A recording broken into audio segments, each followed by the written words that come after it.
kependidikan yang mempunyai keterampilan ataupun requirement skill seperti A, B, C, D, E, di mana di dalamnya itu adalah tenaga pendidikan dengan keahlian khusus.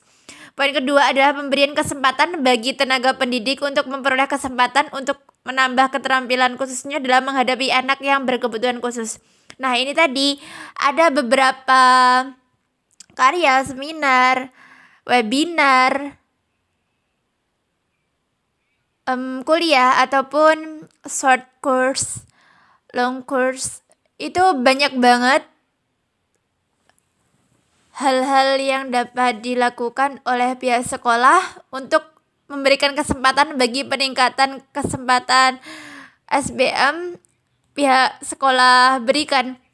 Dan ini kemudian akan menentukan pihak sekolah ujung-ujungnya, karena yang ada adalah akan memberikan dampak di mana anak ada login dari masyarakat, ada kualitas yang baik karena dibuktikan dengan output lulusan dari anak-anak yang berkebutuhan khusus ataupun penyandang disabilitas itu baik sesuai dengan ekspektasi mereka ataupun ekspektasi, sehingga dengan demikian hal uang yang dikeluarkan oleh pihak sekolah untuk meningkatkan ataupun memberdayakan SDM mereka itu akan kembali.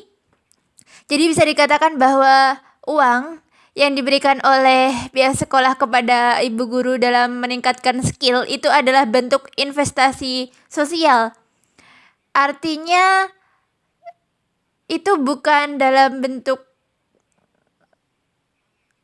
itu dalam bentuk hal yang jauh lebih besar. Akuntabilitas dari sekolah tersebut di lingkungan yang lebih luas. Nah, kalau misal demikian berarti ada value di mana masyarakat percaya bahwa sekolah tersebut memberikan dampak yang positif. Dan ini pasti akan terdengar oleh tatanan pembuat kebijakan, sehingga akan memberikan kebijakan kepada pihak tersebut. Jadi tidak salah pihak sekolah memberikan beberapa anggaran untuk keterampilan SDM mereka secara internal karena ini bentuk investasi sosial. Dan ketiga, memberikan sosialisasi ataupun penyadaran kepada orang tua atau pengasuh anak didik lainnya tentang inklusivitas. Nah, Bapak Ibu, dan jadi kan tadi isu yang awal banget itu adanya sebuah labeling sosial oleh masyarakat khususnya orang tua yang kemudian memberikan pandangan yang kurang tepat kepada anak-anak mereka yang normal, sehingga anak-anak yang normal itu memberikan perlakuan yang kurang baik kepada teman-teman mereka yang disabilitas. Sehingga tadi komponen sekolah.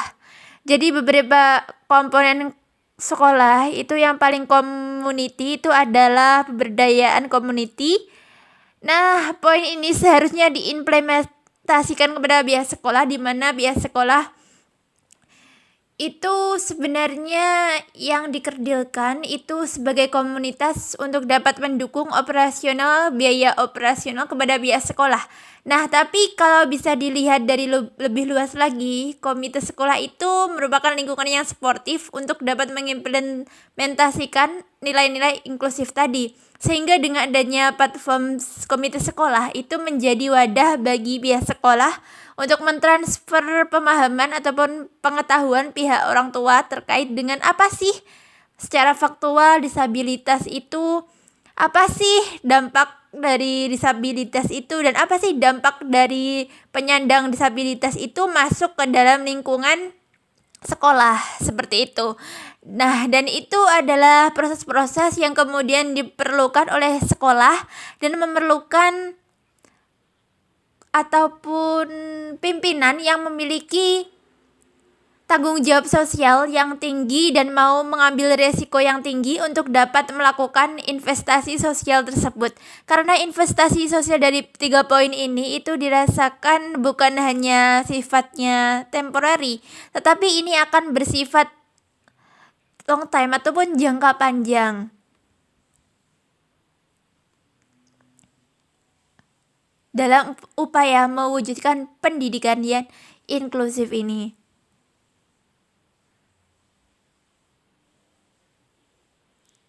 Dengan memberikan sosialisasi ataupun penyadaran kepada orang tuanya atau pengasuhnya anak didik.